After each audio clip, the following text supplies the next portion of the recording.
Okay, again, theme is busted. So, sister busted, Fizz, Buzz, Fizz, Fitz, Sweatshirt, and John. I had my first weed when I was 15 years old, and that was with my sister. I got drunk for the first time when I was 15 years old. That also was with my sister. I had my first puff and last puff of my cigarette, guess with who? My sister. And that, I'm just feeling that maybe she wasn't the best influence. My mom is here. My sister did not make it here tonight, but this is what's happened. So the good thing though, is that I've always had the ability, I have kind of an off switch. Like I kind of never want to, come on in. It's Donna and David, everybody, Donna and David. Donna and David. You're on time, right? Right on time. Right on time. So the idea is I kind of have an off switch. I have the ability to sort of, I've never really felt like it's great to get drunk. I always feel like it's better to get buzzed. I'm always more into the buzz than I am into the wasted. So I learned this kind of early on. This was never my thing. I don't want to have too much of anything. I want to feel comfortable. And when I went to Michigan, go Blue, I went to Michigan, we had what are they called? Sorry. We had the tailgates in the morning before the Michigan football games. It was like 9 a.m. tailgates, the game was at 9, so we'd go there at 6. And I realized very early on that day drinking didn't work for me either, because I'd start drinking at 6, 7, 8. And then by like halftime I was sleeping. So that was it, I'm done, right? So I decided, the other thing is with marijuana is that I'm sort of the same thing. My feeling is you can always have more, but you can never have less. And I've been in experiences with certain people, some of them are here tonight, where maybe they've had just a little bit too much by accident. Maybe it was a brownie, Lisa, or maybe it was a little bit of weed. And I've been the one to sort of talk them down. You're gonna be okay. You've had too much. You're gonna be fine. You don't need to go to the hospital. Everything is fine. You're gonna be just fine. Okay? So, and because that's all it takes. It takes time to get there. So I have never crossed that line. I've never thrown up from alcohol. I've never blacked out. I've never crossed that line. It never happened to me until 42 years after I had my first weed. So I was with Eric Peterson. Now some of you guys saw him here a few other times that we told stories. He's the one that kind of paces around, the glasses. And Eric and I decided that we would go to a concert in the city. And we're going to the big city, and we're going to see Fitz and the Tantrums. So we're really excited to see them. He really wants to go. Eric is a guy that likes to be at the concert early. We have dinner, we go right to the concert. We are like among the first people there. And we get there, and we're sitting there, and the place is pretty empty. The opening band starts, and we're sitting there ready to go. And we decide, you know what, we're gonna have some weed. So we pull out a joint. Now, I just want you to know, this is sort of pre-recreational marijuana time frame. We couldn't get it. So I got it from my friend Scott, who got it from his friend John, who grew it. So John grew it, gave it to Scott, Scott gave it to me, we go to the Scots, we have a hit. Oh my gosh, we're in a good place. We're good, this is good. The opening band is pretty good, we're enjoying it, we're enjoying our time there, this is great. And then it starts getting more and more crowded, and Fitz and the Tantrums come on, and it gets really crowded and packed with people, and it's like a haze of smoke around us, and we think, great idea, we should have some more. Everybody else is smoking, let's have some more. So we take out that same joint, we have a big hit of that, and I crossed that line. I crossed that line. I realize, now again, because I've spent time talking people down, Lisa, I know that it's one of those things, it just takes time, you just gotta deal with it. You just gotta hang in there, okay? So I'm waiting and I'm sitting there, okay, you know what I'm gonna do? I'm just gonna spend time and focus on the music. I'm just gonna focus on the music. I'm sitting there, focusing on the music, and I realize I have busted way through that line. I can't even focus on the music, I can't even think. I'm sitting there like, oh my God, and it's so hot in there, and I realize I'm wearing a sweatshirt. And I have got to take this sweatshirt off. Now, I've done hard things in my life, okay? Some of you have been here for the story that I told when I delivered my daughter by myself. The midwife didn't make it there. I've climbed the Himalayas. I've done hard things. This was the hardest thing I've ever done in my life, I swear to God. I sat there and I unzipped this jacket and I took it off my shoulder and then off the other shoulder and I'm pulling it down. I got it off. Oh my God, it was the hardest thing. You know what? It didn't make a difference. I was still fucking hot. I was still miserable. And I'm like, I am starting to like, I'm losing it. I'm sitting there, oh my God, I don't feel good. And I reach over to my friend Eric and I grab his shoulder and I black out. And this is my mom. And I black out and all I remember is these flashes of like it's like a slideshow where I'm seeing these flashes of people in front of my face, and I'm thinking to myself, I hope he's bringing me out of here. I hope he's bringing me out of here. He was, and we go through the door of this venue and we open it up, and this cool breeze comes up, and I'm instantly revived. And I wake up, and I go and I sit down over in the lobby on the ground, and I look up at Eric, who's standing on the wall next to me, and I'm like, dude, I'm so sorry. You know, like, please go back in the concert, enjoy. I don't want to take you away. I know you really want to see this band. He goes, you know what? I don't feel so well. And he slides down the wall and passes out my lap. And I look at him and he sits back up and he goes, oh, I'm cold. Like, that's stage 1 recovery. You're fine. So Eric and I sat there for a few minutes. We realized this was not happening. We were not going back into this concert. So we go to a greasy diner. We have some gross food. And we go back. And the next day I call Scott up on the phone. I say, Scott, I told him the story, and he tells John, and then John tells Scott, he says to Scott, oh, they had a second hit of that weed? Oh no, you don't want to do that. It's way too strong for that. Thanks, John. So, what we learned that night, I learned 2 very important lessons. Number 1 is always get user instructions, that's really critical. And number 2 is never wear a sweatshirt to a concert. Anyway, thank you everybody.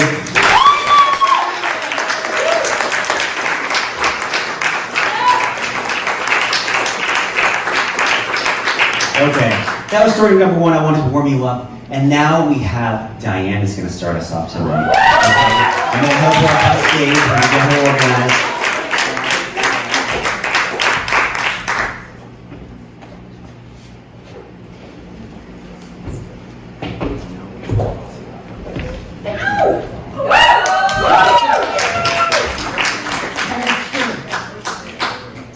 Okay, let me get your words up on stage. Let's give a big hand for Diane.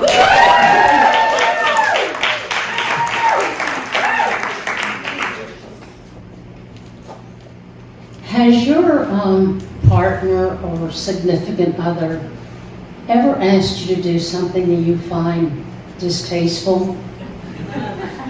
Perhaps even disgusting? Mm-hmm. I'm talking about whitewater rafting. So my husband Brian told me a bunch of our friends are going to go to the American River rafting. And I don't like the outdoors. I mean, it's okay for other people, but I just don't want to get any of it on me. Absolutely don't like it. So, but Brian, sweet guy, some of y'all know him, and I'm a sucker for the hopeful little puppy dog look. And so I said, okay, we'll go. I am not without motive, because I think that if I do this river rafting trip, he will take me on a Caribbean cruise. And so, you know, I like to watch the outdoors on TV. I like the show Naked and Afraid. If you've never seen it, go right home. Yeah, you've seen it, haven't you? It's great, isn't it? They take people in the middle of nowhere and they drop them there without food, without tents, without showers, without mattresses, and without clothes. What could be more entertaining to watch? And they survive off of snakes and termites for 21 days. I just love that show. I love that show in the comfort of my lounger with my beverage and my snack. But I don't want any of that. So we get to the American River. Oh my God, we get there and you know, it's outdoors and there's trees and there's the river. And it actually looks kind of pretty at this point. It's kind of polite, nice river. And our guides are trainees. This is the first time they've ever taken paying customers down the river. They're called Friends of the River. By the end of that trip, I called them Fiends of the River. They gave us very scant instructions. They put us in a life vest, which makes me look like the Michelin tire guy. Not a good look for me. And we get in there, and I kind of thought that they would let me sit in the middle, in like a lounger or something, that I wouldn't have to sit on the side of this thing. And how many people have ever been in one of those? Yeah, they're, oh my God. You have to sit on the side and paddle. This is unexpected. So we start going down the river, and at first it's kind of nice. My friends are having a good time. I'm thinking maybe this won't be so bad.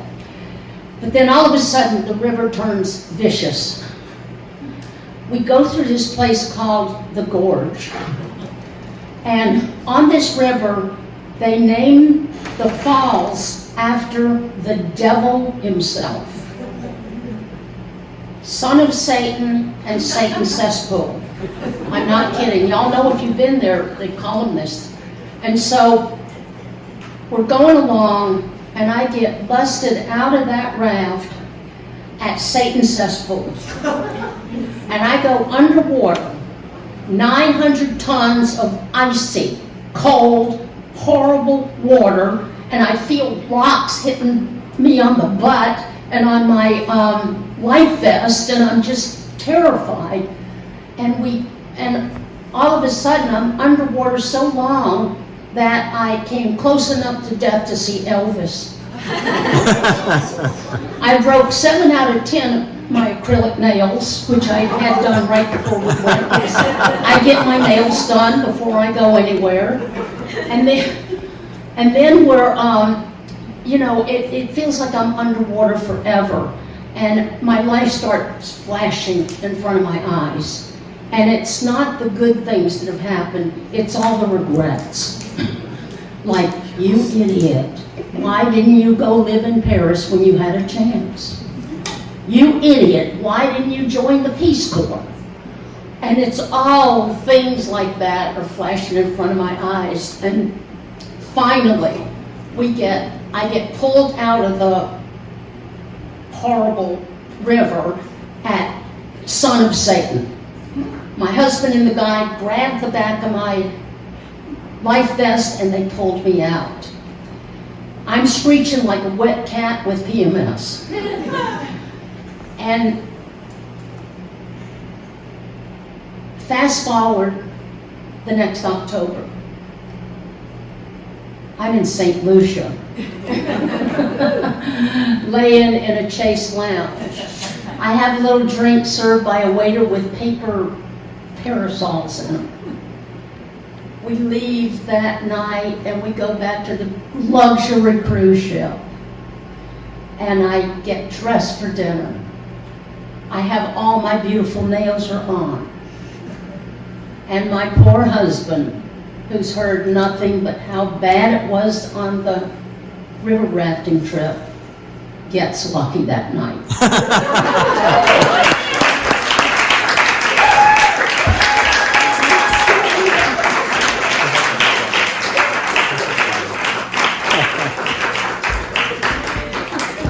Let's give it one more time for Diane. That's right.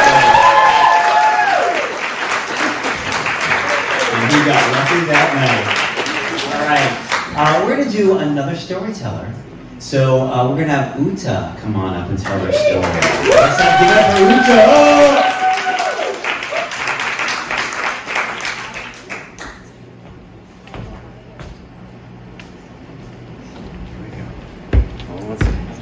Uta! Uta. Paula and I grew up down the street from one another in the suburbs of Boston, in Framingham, Massachusetts. Sorry. She lived on Joyce Road at Potter Road. I lived at Potter and Lancaster. It was a typical suburban neighborhood, colonials, split entry houses, ranch style homes. We had oak trees, pine trees, maple trees, and all the green lawns turned brown because of all the leaves fell in the fall, and we were the ones that raked them. Well, anyways, back to Paula and I. We were both the third of three sisters, and she was Irish Catholic. She was short, blonde hair, blue eyes. Me, the German Lutheran, Teutonic, still the same tall person that I am. And I'm losing my storyline. We both were relatively well-behaved girls, and in 1982, our senior year of high school, senioritis really set in. And we hung out with average other students, some of us part-time on the honor roll, others full-time on the honor roll. And some of us had a more sense of adventure and rebelliousness, such as Paula and I. And when Paula and I rode around in her mom's old Dodge Hornet, it was royal blue, completely weathered by the Massachusetts climate, with assaulted sideboards. And it creaked when we went around corners and over bumps, but we loved that sense of freedom on the cusp of adulthood, and that we wouldn't give anything for that freedom, driving around in that shitbox for a better car. We just had a great time. And we drove around Framingham to the usual hangouts, the mall, McDonald's, and that. And sometimes we drove over into Marlborough where her dad worked, but we weren't there to see her dad. We were just burning gas. And we were on this main thoroughfare in Marlborough. And at one point she sticks her left foot out the window, her right foot's on the gas, and she says, "Marlborough country, where men are men, and women are barefoot and pregnant, the way they should be." And we just laughed at our silliness and our superiority at a bunch of people we didn't know. And that winter, Jenny, her parents went away for the weekend. And she had a sleepover. There's about 6 of us, and we took over the kitchen and the living room the way adults do. And we were drinking, and late into the night, Paula and I decided to take Jenny's brother's bicycles out for a ride. And we're cruising around the neighborhood. We go around the block. We go down this one road, and it ends at Mr. Donut, which was also the westbound lane of Route 9. And it's quiet and it's dark, but we had the bright idea of mooning cars going by. And so we mooned about 5 or 10 cars. We got some honks. We don't know if the other ones noticed us. And it got cold, and we're ready to get back on the bikes, and we see the headlights of another car. When we both exclaimed, "One more!" So there we were. We waited for the right timing. We're prone to Mr. Donut, supine to Route 9, and 2 Framingham North High School moons just showed themselves to this unsuspecting driver. And we pulled our pants up, and at that same moment, the brake lights went on, and so did red and blue flashing lights. So we're at a dead stop. We're flat-footed into a sprint, and we're both athletes, thank God. And we just hauled ass through Jenny's neighbors' backyards, and we're going through past garden sheds, we're going through bushes, we're going under clotheslines. We get to Jenny's house, we tell them what happened, we shut all the lights off, and sure enough, the cop is cruising by without his red and blues on. And when we felt it was safe, we went back to get the bikes. We walked up the street, and they weren't there. So Sunday morning, Jenny calls the Framingham police, reports them as missing. They don't have them. They suggest she call the Massachusetts State Troopers. They have the bicycles.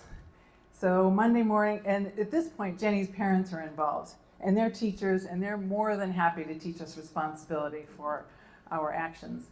And Monday morning, our parents don't know anything except that we fabricated a story about there's some athlete meeting for seniors, and we just needed to get to school early. So at the crack of dawn, she pulls up in the old blue Hornet.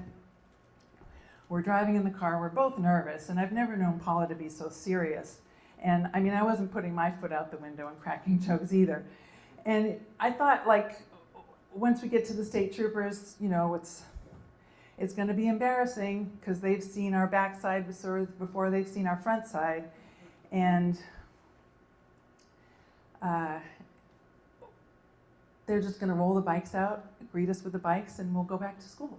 And we get to the state trooper's office, which is not far from the Mr. Donut, and the guy at the podium, the officer, very foreboding, takes down our driver's license number, and I'm thinking, this is a little bit much. And where's the bicycles? And he takes down our numbers, and then he says, follow this officer. So we follow the officer down this hallway.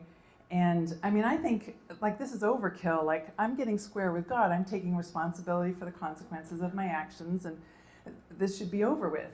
And anyways, we're going down the hall with this officer, and the silence is just as loud as the clicking of his heels of those boots, you know, the big leather boots that go up to the knees. They're just as shiny as the badge on their chest. And we're going down the hall, and the only thing he says to us during this walk of shame is, turn this way. And so we turn that way into that beige hall, and it looks like a hallway from my vantage point, another hallway.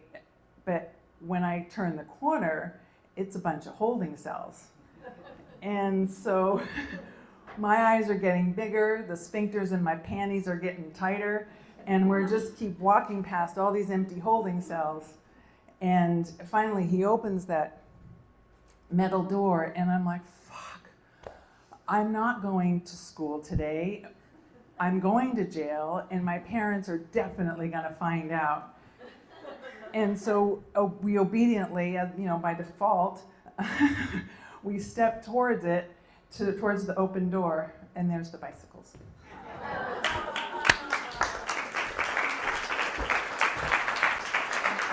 Oh, thanks, love. Thank you.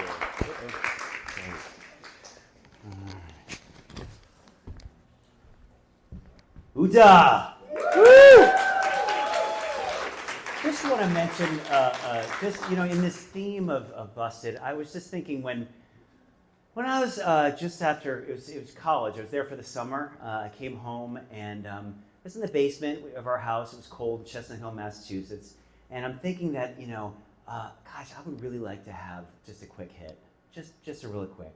So I grabbed some weed, take a hit in this cold basement. We had these casement windows. You know, I thought, how am I gonna breathe it out? And I open up the casement window, and it goes out the window, up the stairs. And I think, okay, I'm fine. And all of a sudden, I hear behind me, Gary, right there. It's my mom. She's sitting there. I'm like, oh my God. So it literally went out the window, up the stairs, across my dad, 2 floors up, across my dad, and woke my mom up. Busted. Okay. Our next storyteller is Lisa. It's time to give it up for Lisa. Come on. Woo, Lisa!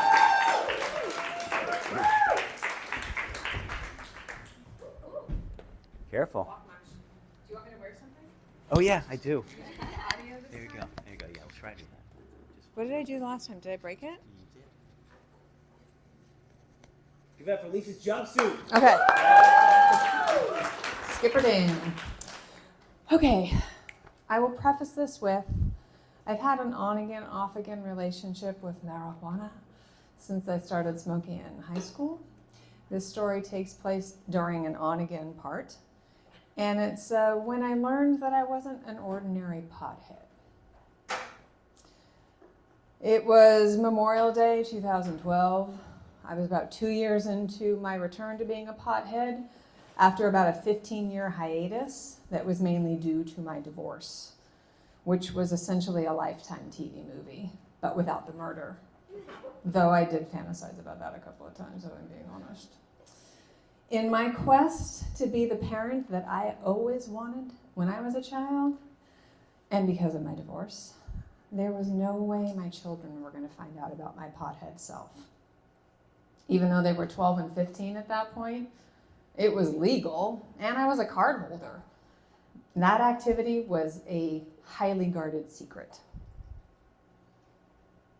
When I wanted to burn a bowl, it was a whole thing, because that stuff was wrapped, packed, and stowed in the back of an upstairs cupboard. And when I was done with the smoke out, I wrapped, packed, and stowed it away again in that upstairs cupboard. Lest either one of them just show up at my house at any point when they were with their papa, because that happened quite often. Fortunately, neither one of them were nosy Parkers, mainly because the house was full of spiders. But it was 2 years. I was getting away with it. Nobody had found out that I was doing this. And yes, I realized that the secrecy and the plotting is like markers of addict behavior. I can assure you that was not what was going on at this point in my life. This was really just due to my divorce. The addict behavior is another story for another night. Okay, it's late at night, Memorial Day weekend. I'm high. I'm tucked into my bed all cozy. I've got Cheers on the telly because I started watching that series again, because that's what you do when you're a pothead. I have the bong on the nightstand next to me. I've got the contents of my weed box spread out all over my lap on my bed. And I'm in my ritual of prepping the next bowl. Now, my bedroom's on the top floor, and my house was built in 1964, so there are occasional bumps in the night. I thought I heard a door close. No.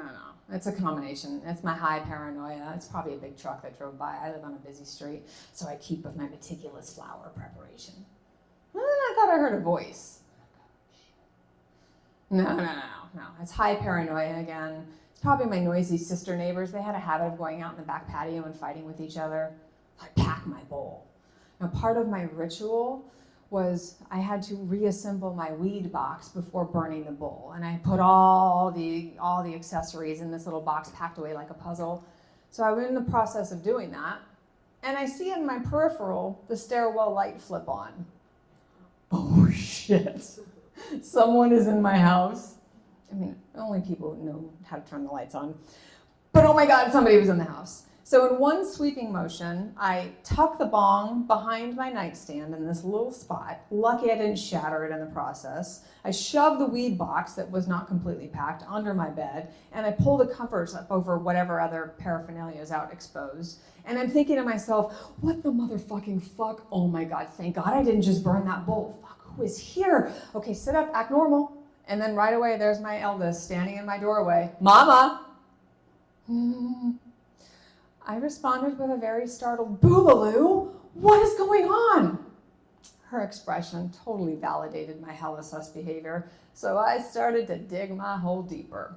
I'm like, you can't just show up here unannounced like this so close to your birthday. You may have ruined your surprise.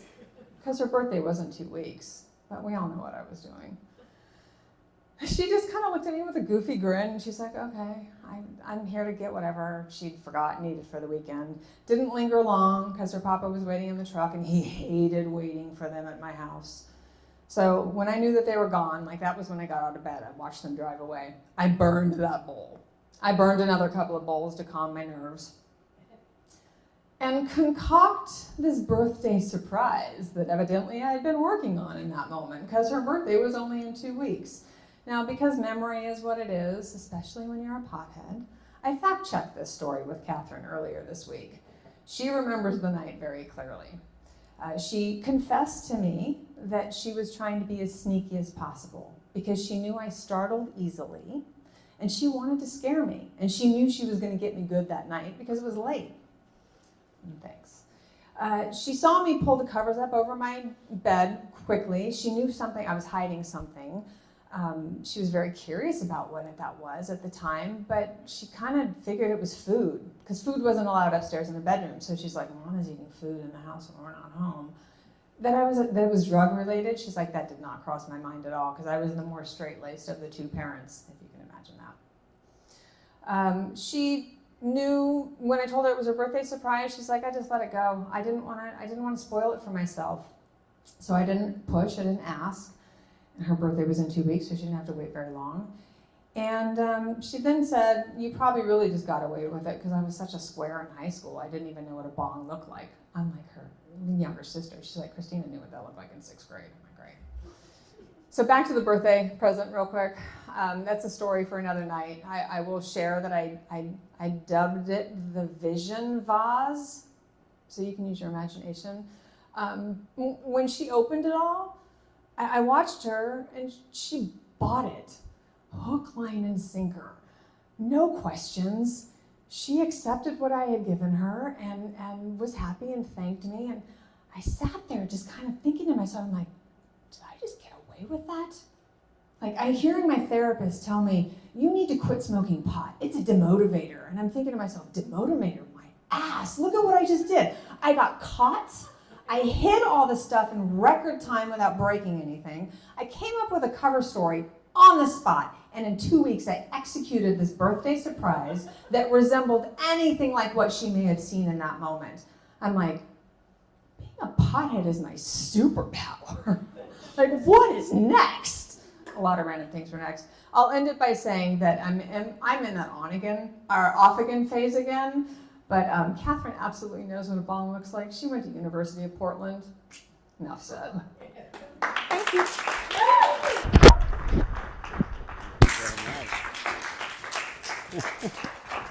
Give it up for Lisa!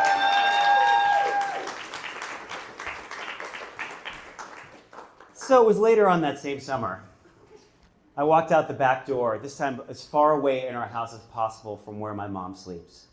And I pull out this joint. You know, I hadn't been smoking a lot that summer, but I figured, all right, I'll just have a little bit more. I have my hit. Gary, fuck!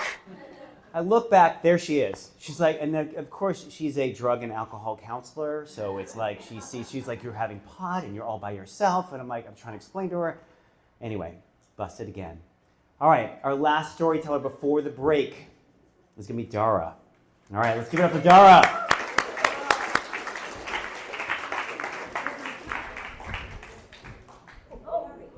Oh, sorry, I'm sorry, Dara. Oh. Railings. Okay. Oh, you need this. All right. Well, I'll get it right one of these days. Here, you put that up where you want to. Okay. Excellent. Thank you, Dara. Dara!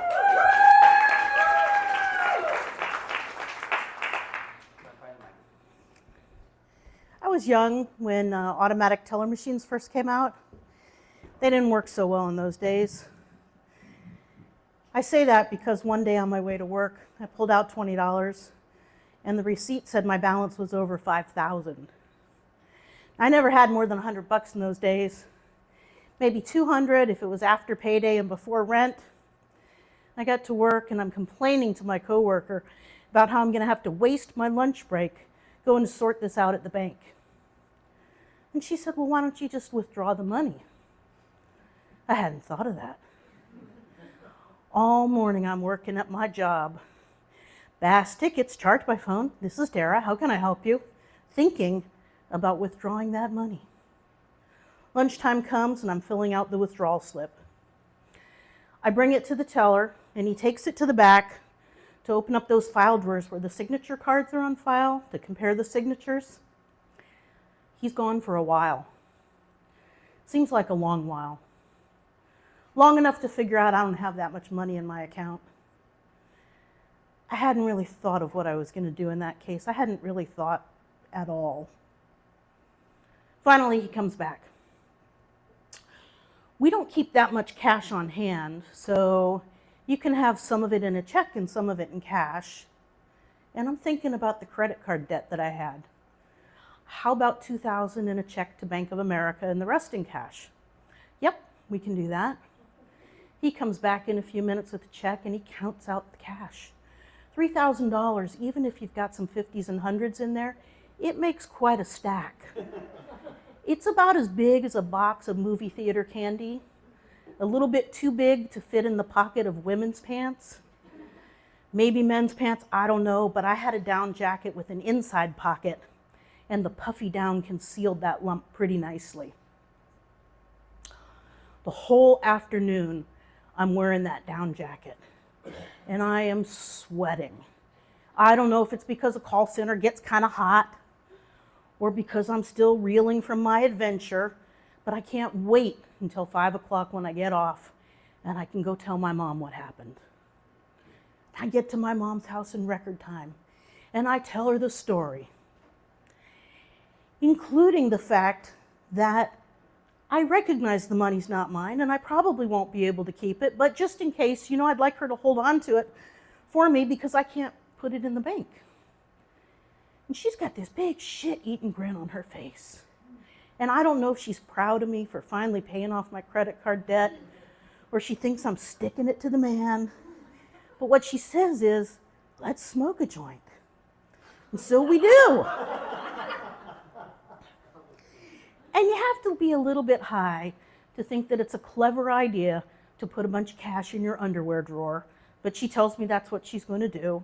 And I think, well, better yours than mine. Fine. And fortunately, for a few days, I didn't think about it too much. Friday afternoon, I get home from work, and my housemates are all gathered around. A certified letter came for you from the bank. Now, they knew the story of what had happened, and they wanted to know what was in the letter. So I open it up, and blah, blah, blah. As you know, the money is not yours. Blah, blah, blah.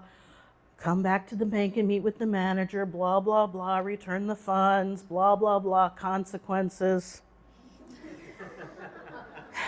Well, Frank, he works as a temp in a law office.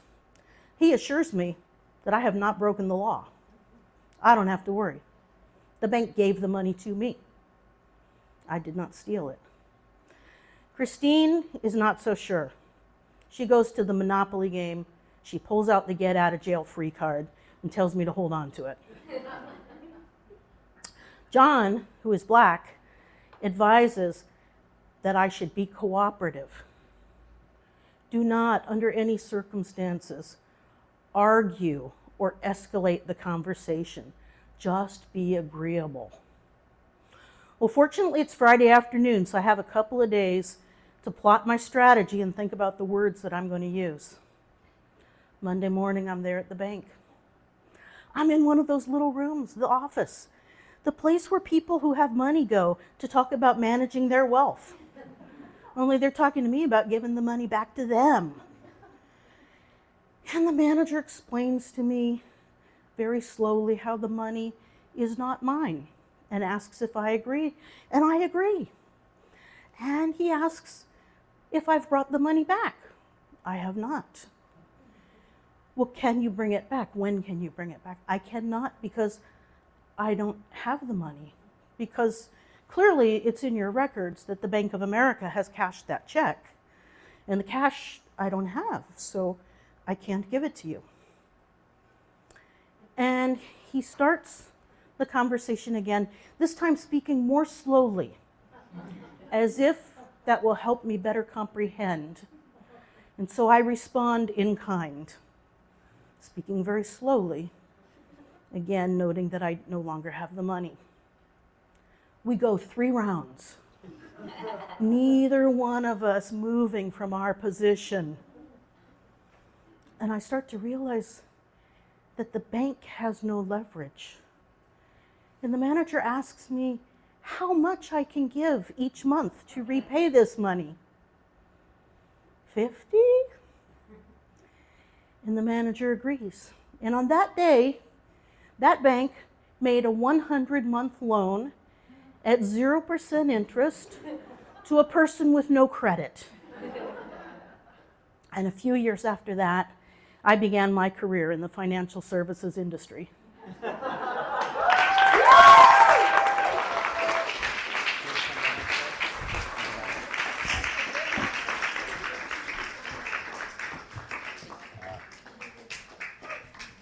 That's a good story. That's Dara.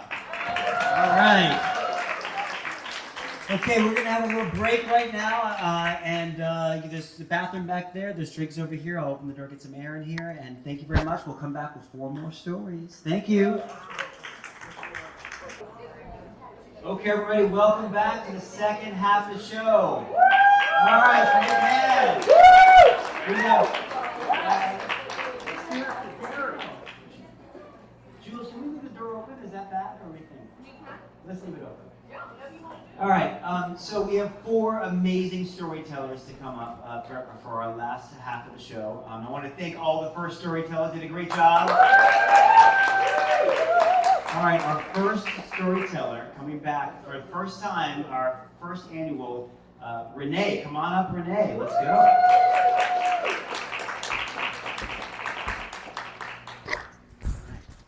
Just put that on somewhere special. Okay. All right. Take it away. All right. This story is not about weed, but I was thinking of ways I could maybe incorporate it. So I was about 5 years old when I committed my first white-collar crime. I was living in Cancun, Mexico. That's where I grew up. And I was on the lagoon on the opposite side of the hotel zone, or what everybody knows is the loud hotel zone now. And the Cancun that I grew up in is not the Cancun that you're probably picturing or know now. It was not full of all-inclusive resorts and, foam parties on the beach where like bros would take tequila shots out of people's belly buttons. Like that stuff was not happening when I grew up in Mexico. And my parents were not there for those reasons either. My mom moved to Mexico after falling in love with the area. She studied archaeology in college, and she was studying the Mayan ruins. And she went to visit and just fell in love with the beauty, and then subsequently met my dad and fell in love with him. And my dad was there because he had grown up in Mexico as well. He moved there when he was about 5 years old from the Netherlands. His family migrated. And so he grew up like pretty culturally Mexican in a lot of ways. And what I mean by that is like in Mexico, it's like things like, begging for forgiveness instead of asking for permission is kind of like the way things are done sometimes, or like, it's okay to cheat as long as you get away with it and you're really clever about it, And my dad kind of was this way, and my mom was completely the opposite. She was very much by the buck and very organized and very controlling in a lot of ways, and controlling of her space. And the house was always perfect and really organized, and I realize as an adult now that she has severe ADHD, and that was probably part of it. But she was controlled about everything, including our diet. And that was really important to her. So we grew up in a very healthy household. The closest thing I had to junk food was pretzels. It was kind of the vibe. And I now know, as a mom, I have 2 kids. I have a 6-year-old and a 9-year-old, and I've learned that if there's something I try to take away from them, or I restrict, they obsess over it. They want it even more, right? It's just it's a bad strategy. So for me as a kid, that thing was sugar. My mom, sugar was a controlled substance in my household, and so I became obsessed with getting candy and dessert. And the closest thing I ever had to that was Halloween. I was one of those kids that would eat so much candy I would make myself sick, and then I would hoard the rest in my room. I would hide it in my underwear drawer, or places I didn't think she'd find it. Inevitably, she found it. It was a bad strategy. So I knew I needed to get candy. I needed to find a way to do it, and the only place I knew where I could get it was the little bodega down the street.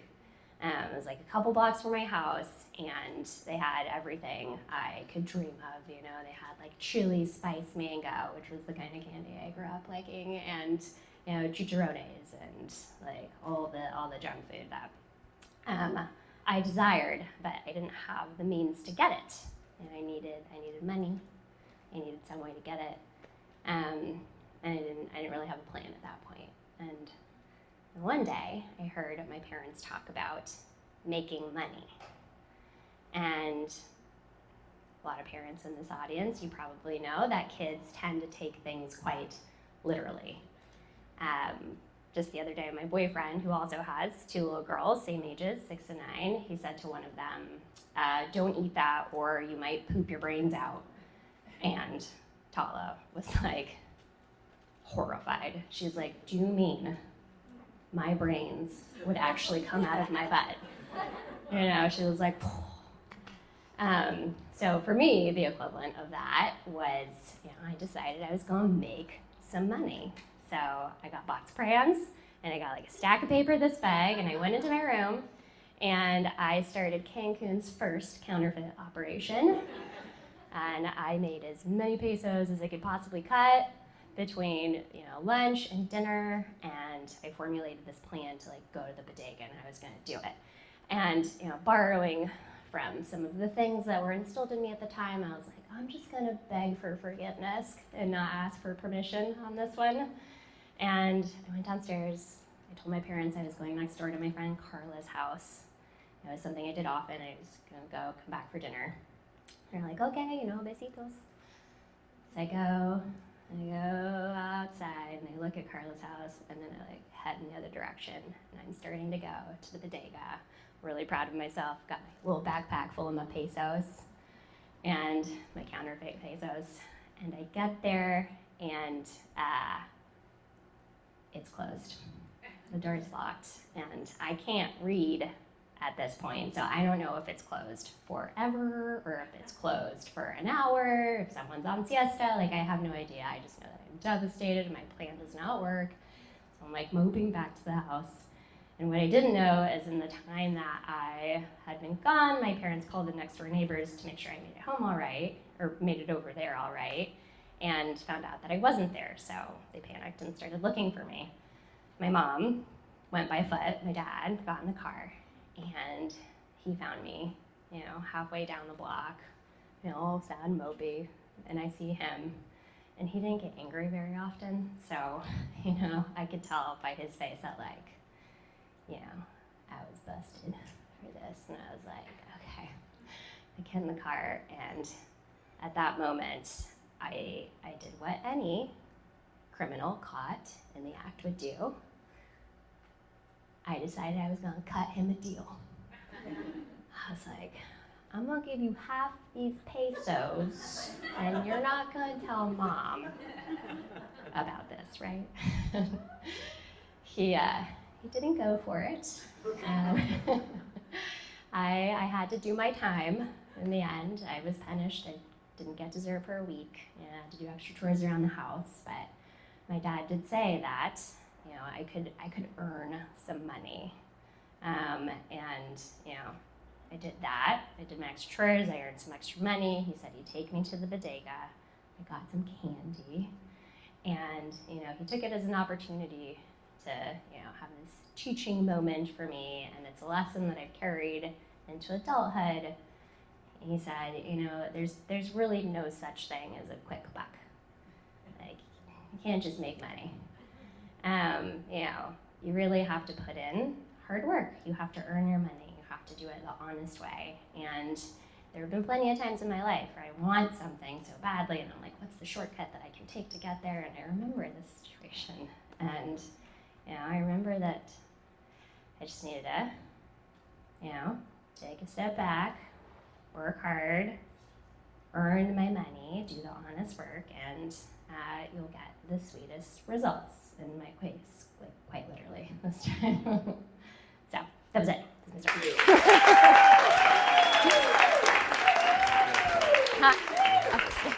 I thought you were trying to fist bump me.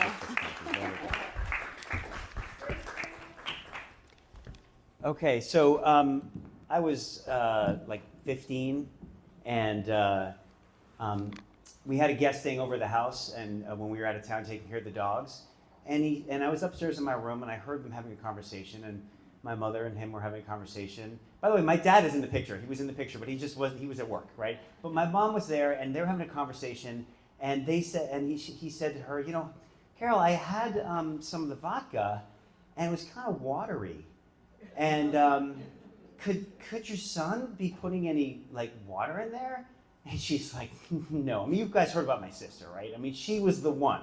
She did all that stuff. She's like, no way. There's no way Gary did. Gary, did you put a water in the vodka? I'm like, uh-huh. And that was it. Anyway, okay. So our next storyteller is going to be Janice. Let's give it a big hand for Janice, everybody.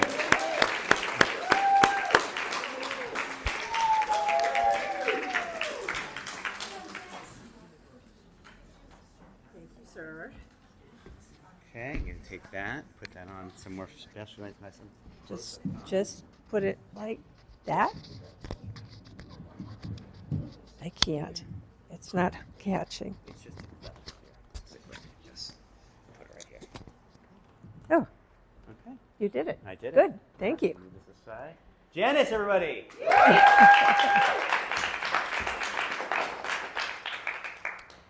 So, it was 1968, and my boyfriend and I were living in one of those hillside houses in Mill Valley, way, way up, you know, where the carport is hung from redwood trees.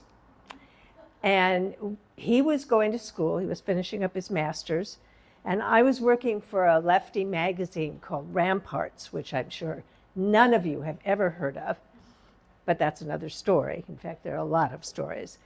And we had just spent a week getting the magazine ready to publish, and we had just put it to bed that morning, and I got home about 2 or 3 in the afternoon, and I was exhausted. So all I really wanted was I wanted to smoke a joint, have something to eat, and climb into bed. I pulled my car into the carport, and I'm getting out of the car, and I heard my name. Hey, Janice. I look up on the hill, and there's my boyfriend Jeff and his friend Kent walking down the hill with great big grins on their faces. Hi, guys, I said. Good to see you. What's going on? And they came up, and I hugged Jeff, and I gave Kent a peck on the cheek, and they said, "Oh yeah, nothing really." And we dropped a couple tabs, and then we sort of took the car out for a drive. Oh, I said. Well, where's the car? And they walked up a little ways up the street, and they pointed down the slope. And there was our 1964 humpback Volvo with its nose crunched against a redwood tree. Oh my God, I said, are you guys okay? Oh yeah, we're fine. And they giggled and laughed, and they're smiling. I said, oh, you guys are walking busts. I said, you're sure you're okay? And they said, yeah, we're fine, we're fine. Car's a mess, but we're fine. And Jeff said, rather proudly, I thought, and I called AAA. Oh no, I thought, what? Nobody can see them and attach them to this accident the way they are. I mean, they are just flying up. What am I going to do? And I didn't know what to do, and I just stood there, and I could feel panic rising. And then the strangest thing happened. I started to channel my mother. This is what we're going to do, I said. You guys are going back to the house, and you're going to stay there, and you're going to let me take care of this, okay? But the important thing is that you get into the house, have a couple beers, turn on the TV, just stay there. So I walked them down the road. They nodded. They were perfectly happy to go. I walked them down the road, and I watched until they were in the house. And just as they got in the house, the tow truck came up the block. So I ran up the stairs, showed the tow truck driver where the car was. He got out of his truck, and he looked at it, and he said, nobody's in there, huh? Anybody hurt? I said, no, everything's just fine. We just need to get the car up. So he got back in his truck and radioed somebody, and then we waited. Sort of stood there on the side of the street and made small talk about, the narrow streets in Mill Valley and how they're just an accident waiting to happen. And then we ran out of things to say and waited, and finally a great big huge truck with lots of equipment chugged up the street. So by that time, I really had to pee. And as they talked about, how to get the car up, I thought, if they're going to be busy for a while, I could go back to the house. It would be okay. So I started back to the house, and I got there, and I put my foot on the first step and caught out of the corner of my eye a police car turning the corner and starting up the street. I thought, oh, shit. And I went back up to the front of the stairs, and I stood there as if I could block the stairs with my body somehow. And the cop pulled up, and he sort of leaned out the window. He said, hey, lady, yeah, what's going on here? And I said, oh, it's really nothing, officer. Everything is just fine. My boyfriend and his friend, they drove the car off the road, but they're not hurt. And the AAA guy is up there taking care of it right now, and everything is just fine. And I'm shifting from leg to leg, while he's, sitting there and he's staring at me. And I'm shifting more from leg to leg, trying not to pee while he's there.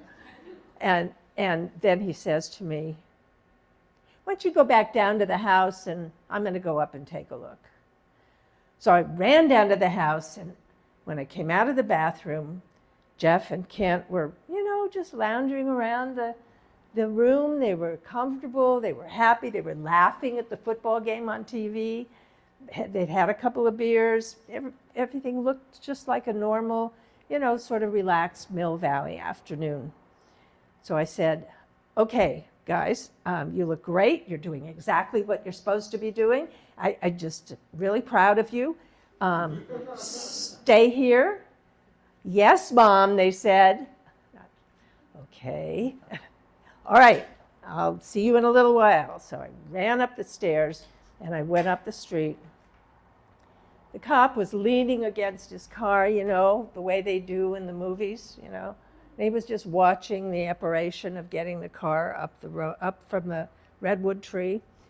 And I didn't know quite what to say, so I just sort of smiled, and I tried to keep my face relaxed and my body relaxed, and watched for a while. And finally I turned to him and I said, phew, this could have been much worse. And he looked at me and he said, you're sure nobody was hurt?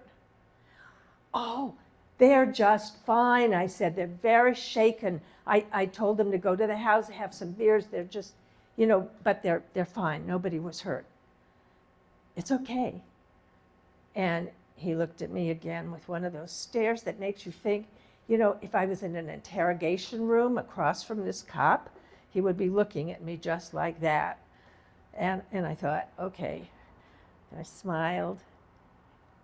And he finally got back in his car, and he leaned out of the window a little bit, and he said, well, lady, this must be your lucky day. And he drove off down the street. And I followed the car, and I followed the tow truck. I just walked them down, and I went back into the house, and I just collapsed on the sofa. And the rest, I didn't know anything until I woke up in my bed the next morning. Jeff was in the kitchen making coffee. Kent was, I guess he had gotten home. And I went into the kitchen, and Jeff said, hi, he said, something funny happened yesterday. Something bad? I said, honey, we'll talk about it tomorrow. Everything is fine. I took care of it all. Everything is just fine. We do need to get another car. He said, yeah, well, thanks, honey, and went off on his run. Thank you.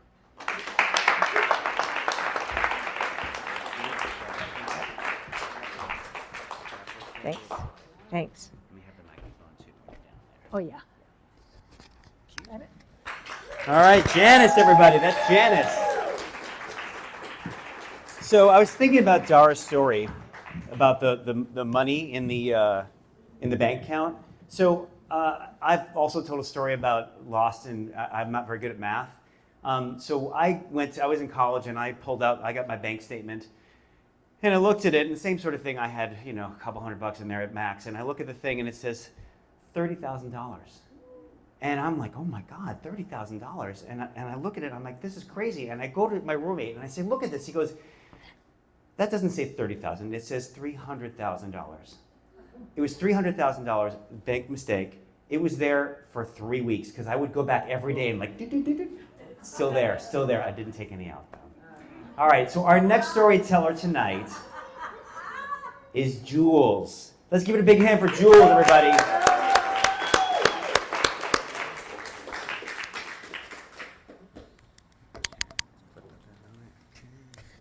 All right. Jules. So in the last 3 minutes, I've actually sat there and changed my mind about what story to tell, like 4 times over. But I've settled on a story that happened in Sausalito, actually. And I lived up on the hill in Sausalito for a while. And I would have a dog. And I would drive in the evenings, I would go for a few drinks, and I would drive my car down with my dog in the car, and I'd drive down to Smitty's, the pub there on the main stretch. And I'd have some drinks, play some pool, and I would often give my car key to the bartender, and like, under no circumstances, don't let me drive home. And I would get my dog out the car, and then I'd walk home with the dog. And this was a great setup, great plan, and it worked really well until one night. And one night I was with a girlfriend, and she was meeting a guy that she'd been messaging on one of the dating apps on, I don't know, Hinge or Fish or something, I don't know. And so we met up, and she was living in Sausalito at the time too. So we met up, I did the thing, I picked her up, we drove down, and that was the deal, and she knew the deal. And we went in, we had a few drinks. We had quite a few drinks, actually. And the date was there, and he was nothing special, but we played some pool and we had some fun, and then it came to leaving. And I was like, okay, get ready to walk. And she's like, I'm not walking. I'm not. And I'm like, we're walking. And she had heels on. She was like, I can't walk in these heels. Like, it's not going to happen. And I was like, well, that's the deal. And I had had enough to drink to know that I shouldn't be driving. But at the same time, I was always that, okay, go back a bit. I was always that person when we were in our teens and young 20s, whatever. I was always the one that would corral everyone to get everyone home at the end of the night. No matter how much I'd had to drink, I was always the one that was like rounding everyone up and making sure everyone was where they were supposed to be and got home. And that would kick in no matter how much I drunk. And that's what was happening this night. I was like, well, this is it. We got to put your best foot forward. Under no circumstances. So she eventually talked me into driving home. And we get in the car and we start driving. And if you know, I think it's Caledonia Street, you drive along Caledonia Street and there's the police station, and that becomes one way the other way. And another little detail, I was actually dating an Oakland cop at the time. The little detail there that I just remembered, actually. So anyway, so we're driving, and I'm driving, and we're driving, and she's drunk, and she's being silly, and I'm trying to be sober, and I'm driving. And we go down Caledonia, and I drive down that one-way bit the wrong way, and it must have been at shift change because there's cops everywhere, and they're jumping out in front of me, windmilling me to stop. And I'm like, shit, fuck, like, and then she's like, put your foot down, sister, let's go. And I do, and I drive, and I bust out of there, and I bust down, what are we on now, Bridgeway, and I'm like, shit. And I stop, and I pull over, and I wait. And sure enough, the sirens come, and they come, and I'm like, shit. And she's like, what? And I'm like, shut up. Like, I got to figure this out. And they come, and they're all like, okay, lady, do you know why we pulled you over? And I was like, oh, what? No, what? I'm like, yes, I'm sorry.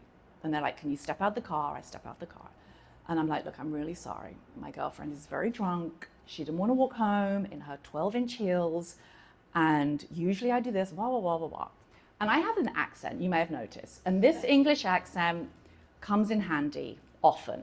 And I milk it. And I have no shame saying that. I work with what I got, and I talked to the guy. But they were pretty tough on me, and they made me do the test. I had to recite the alphabet with second syllables, and I was like, A, Mississippi, B, Mississippi, and they made me do it twice. They asked me how much I'd had to drink, and I'd had several Coronas and some Jack and Coke. I don't know, I don't drink Jack and Coke, but that was what.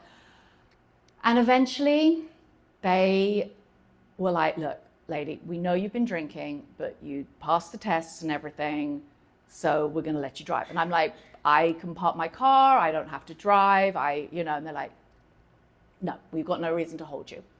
So fortunately, I was able to drive on home, and we were fine. And that went really quickly. I'm really sorry. That was a really quick story. I can do another one if you want. Okay. So anyway, so that was us getting busted. I don't recommend driving down a one-way street outside a police station after you've had some drinks. So that was it.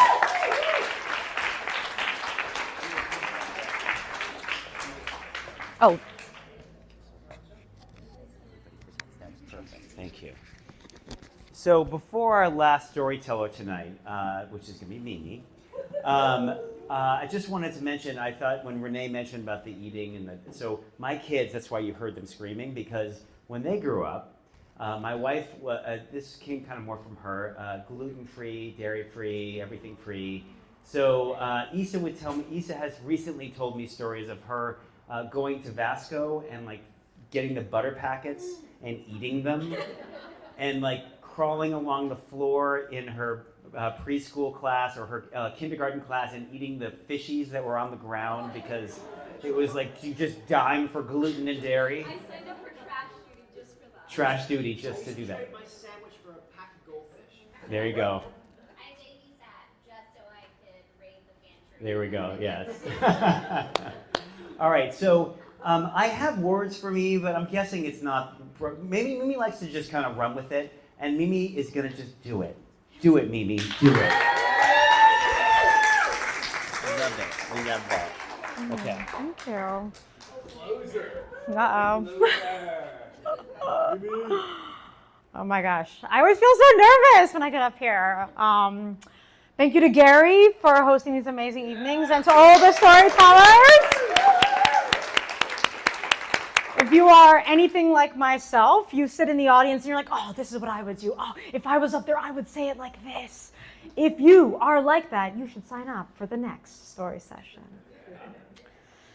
I had the opportunity to do study abroad in New Zealand. Anybody been to New Zealand? Huzzah! The country is fabulous. North Island, a South Island, very friendly people, tons of sheep. That's their vibe there. So I moved to New Zealand. I was in the South Island in a town called Dunedin. And I had signed up for study abroad like a rogue. I was like, I'm not going to go through any school. I'm just going to apply right to the university and it's going to be awesome. And so by that point, they had run out of dormitories. And so these kind of tricklers, these wild cards like myself got stuck into houses. They were like, well, we've run out of dorms. You guys just live in a house. Which was amazing, right? With these 4 20-year-olds living in a house in New Zealand. Our house was on Gladstone Way, and so obviously the name of our house was The Stone. We all had dreadlocks, paraphernalia all over. We had the tie-dye, all the exciting stuff. Grateful Dead, always on the radio. We were sitting around, jam session, poetry night one night, and someone was like, dude, Amazing Race is it's really cool, but they just always pick the elite people. You just be on a TV show. It's made for the man. It's not hard. They get to take planes. The tickets are paid for. They should do a real race. All of us are like 100%. Yeah, damn the man. Real races. So we're like, well, what would a real race be? And we were like, we should do a hitchhiking race. Obviously. So that evening, we decided we would have a hitchhiking race. The race would go around the entire South Island, right? You had to make it all the way through. There's a road that goes through the middle, no cheating. Follow all hitchhiking etiquette for those that have been hitchhiking. You know, there's like, if you get to a spot first, there's lines, there's rules in the world, you know, in that world. As well as the race had rules. So if you went to Christchurch Cathedral and you took a picture of yourself there, it'd be 5 hours off your time, things like that. Teams were made up of guy-girl teams, you know, because it was like, if there were 2 dudes standing on a road, less likely than 2 ladies getting picked up. So we were like, all right, fair is fair. We'll do guy-girl teams. Everyone would leave from Dunedin, hour separated time. We'd go around the entire South Island. It was awesome. You know, we'd occasionally see another team and it'd be like the honking the horn or mooning them out the window, you know. There were 8 teams out there on this island traversing this southern island. You know, it was going to take, we had no idea how to gauge how long this would take, right? You're hitchhiking. How many guys have been hitchhiking? Right? You end up waiting. It is not like the movie where it's like, oh my God, and then it's like, I got picked up, it was amazing. Like you wait. Like I've waited 5 hours sometimes. You just kind of, you know, keep yourself busy, you do weird things, you know.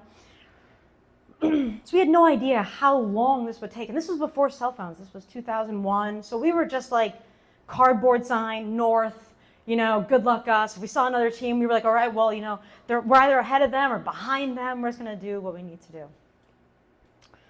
So by day 3, we'd made it to the west side. Dunedin's down on the southern side. We'd made it to the west side. And we were like, oh man, we are crushing this. Me and my team member, Sean.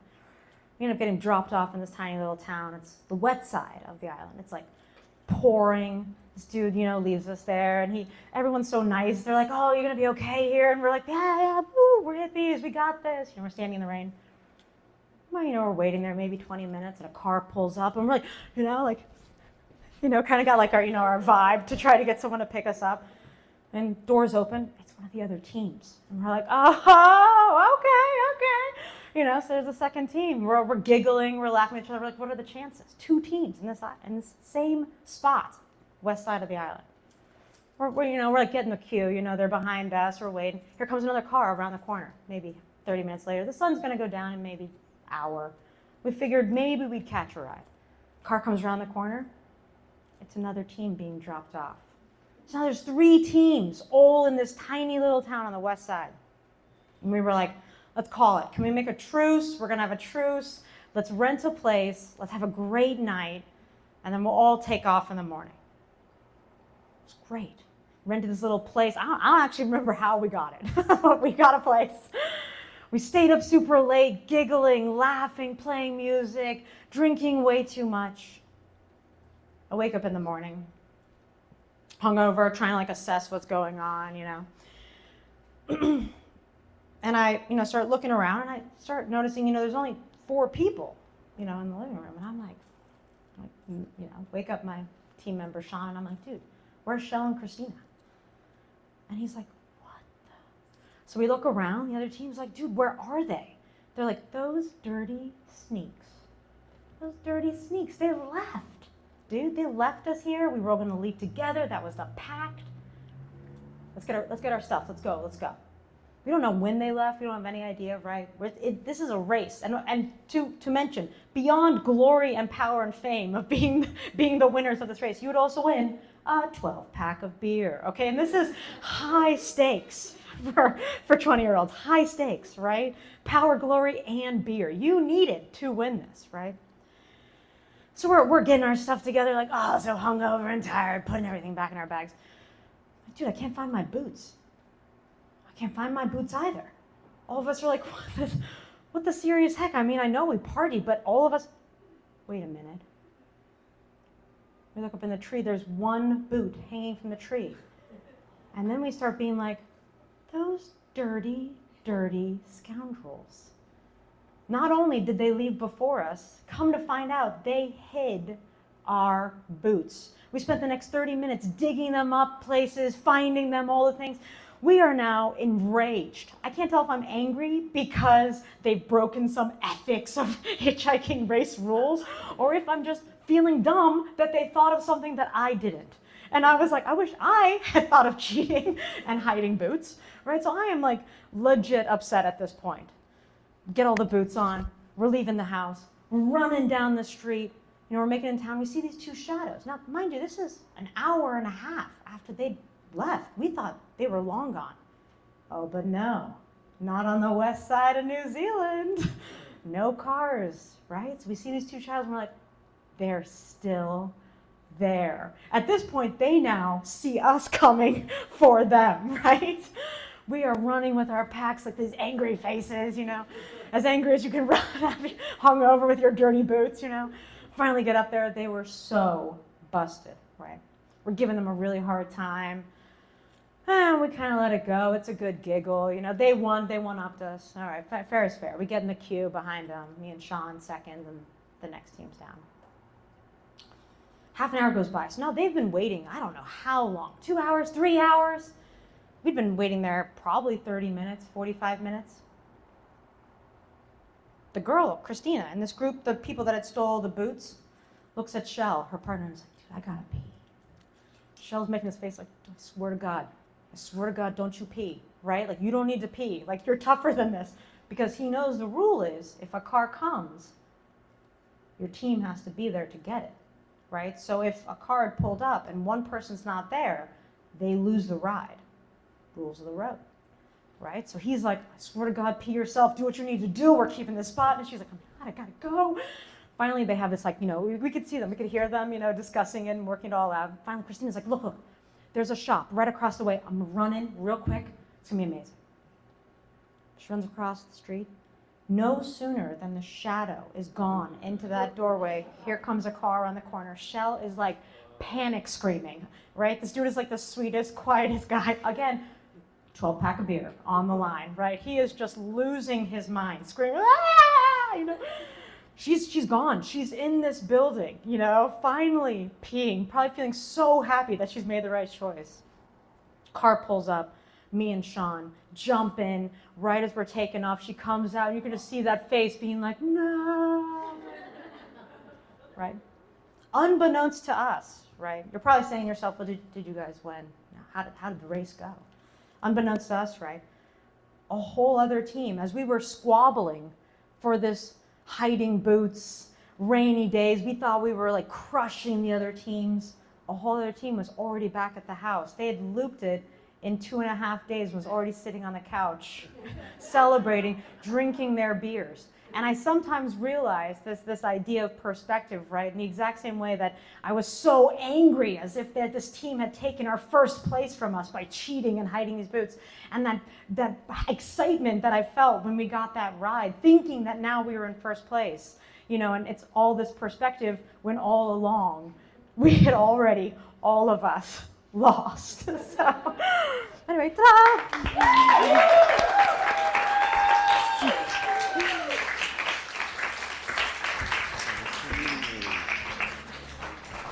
All right, guys, that is the fourth fly. That's the fly. Thanks, everybody. Thanks for coming. I want to thank all the storytellers that we had here. We had Renee, we had Dara, we had Mimi, we had Janice and Lisa, and who am I missing? Uta and Jules and Diane, of course, and me. Thank you very much. Thanks, everybody. Our next fly will be at some point. I don't know exactly the date. I may not be able to do the date we thought of. So let's put your thing on here. I will reach back out to you. Just scan that. Thanks, everybody. Good night, everybody.